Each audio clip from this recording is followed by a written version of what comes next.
आइए आज हम आप लोग को नागपंचमी की कहानी सुना रहे हैं। अच्छा लगेगा तो कमेंट में ज़रूर बताइएगा।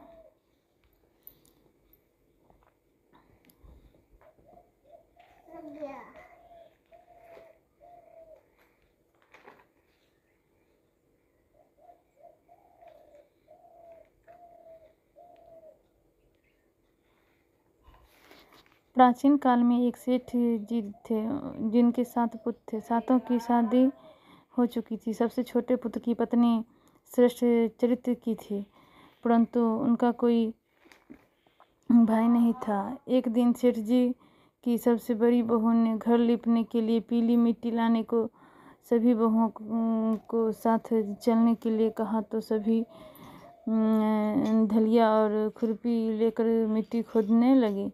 तभी वहाँ एक सांप निकला, जिसे बड़ी बहू खुरपी से मारने की कोशिश करने लगी। यह देखकर छोटी बहू ने उस सांप को मारने से रोक लिया। यह सुनकर बड़ी बहू ने उसे नहीं मारा और सर्प एक और जाकर बैठ गया। तब छोटी बहू ने उस सांप से कहा, हम अभी लौट कर आती हैं, तुम यहाँ से कहीं मत जाना। यह कहकर वह सबके साथ मिट्टी लेकर घर चली गई और वहाँ कामकाज में फंसकर सांप से क्या वादा भूल गई।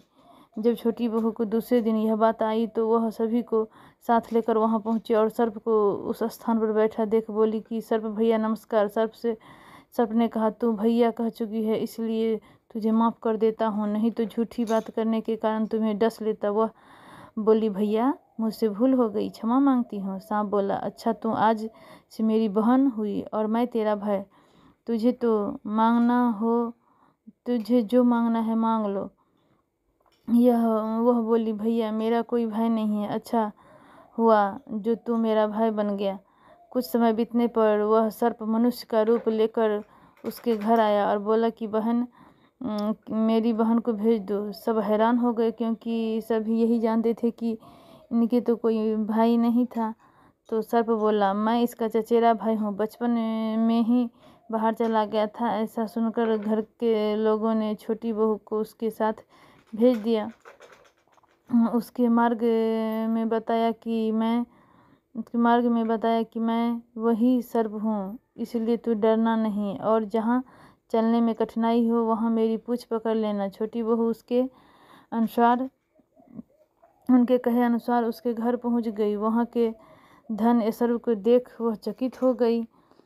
एक दिन सर्प की माता ने उसे कहा कि मैं एक काम से बाहर जा रही हूँ, तुम अपने भाई को ठंडा दूध पिला देना। लेकिन छोटी बहू को ये बात ध्यान नहीं रही और उसने गलती से सर्प को गर्म दूध पिला दिया, जिसमें उनका मुख बेहतर जल गया। यह देखकर सर्प की माता बहुत क्रोधित हुई, परंतु सर्प के समझाने पर शांत हो गई। तब सर्प ने कहा कि बहन को अब अपने घर भेज देना चाहिए। तब सर्प और उसके पिता ने उसे बहुत सा सोना चांदी जवाहरात वस्त्र भूषण आदि देकर उसके घर पहुंचा दिया। इतना ढेर सारा धन देखकर बड़ी बहू ने ईर्ष्या से कहा कि तेरा भाई तो बड़ा धनवान है, तुझे तो उससे और भी धन लाना चाहिए। सर्प ने यह वचन सुना तो सब वस्तुएं सोने की ला कर दे दी। यह देखकर बड़ी बहू ने कहा, इन्हें झाड़ने की झाड़ू भी सोने की होनी चाहिए।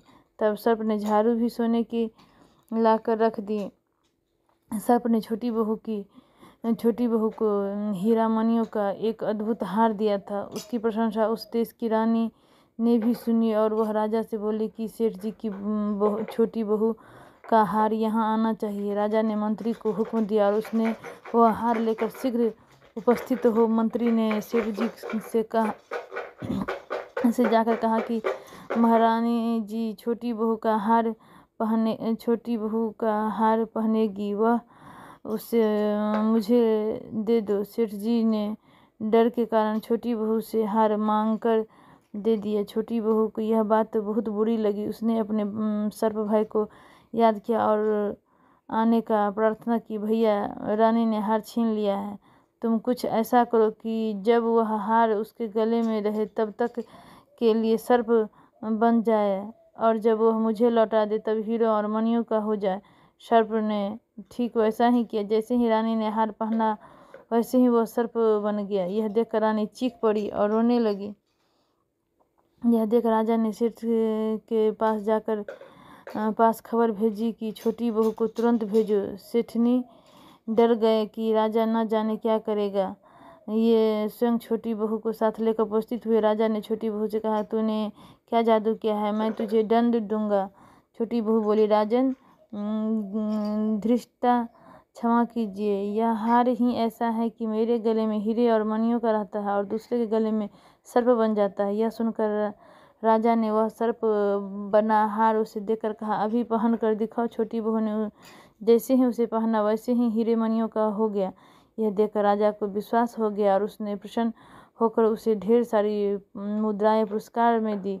छोटी बहू घर लौट आई। उसके धन को देखकर बड़ी बहू ने ईर्ष्या के कारण उसके पति को सिखाया कि छोटी बहू के पास कहीं से धन आया। यह सुनकर उसके पति ने अपनी पत्नी से पूछा कि सही बता, यह धन तुम्हें कौन देता है। तब उसने सर्प को याद किया। बहन को मुश्किल में फंसता देख उसी समय सर्प वहां प्रकट हुआ और कहने लगा कि जो मेरी बहन के आचरण पर संदेह करेगा तो मैं उसे खा लूँगा। यह सुनकर छोटी बहू का पति प्रसन्न हुआ और उसने सर्प देवता का सत्कार किया। ऐसी मानता है कि उसी दिन से नाग पंचमी का त्यौहार मनाया जाने लगा और स्त्रियां सर्प को भाई मानकर उसकी पूजा करती है। धन्यवाद। आज को नीक लागल है तो सब्सक्राइब करके जरूर चैनल को सब्सक्राइब करो, कमेंट करके जरूर बताएं।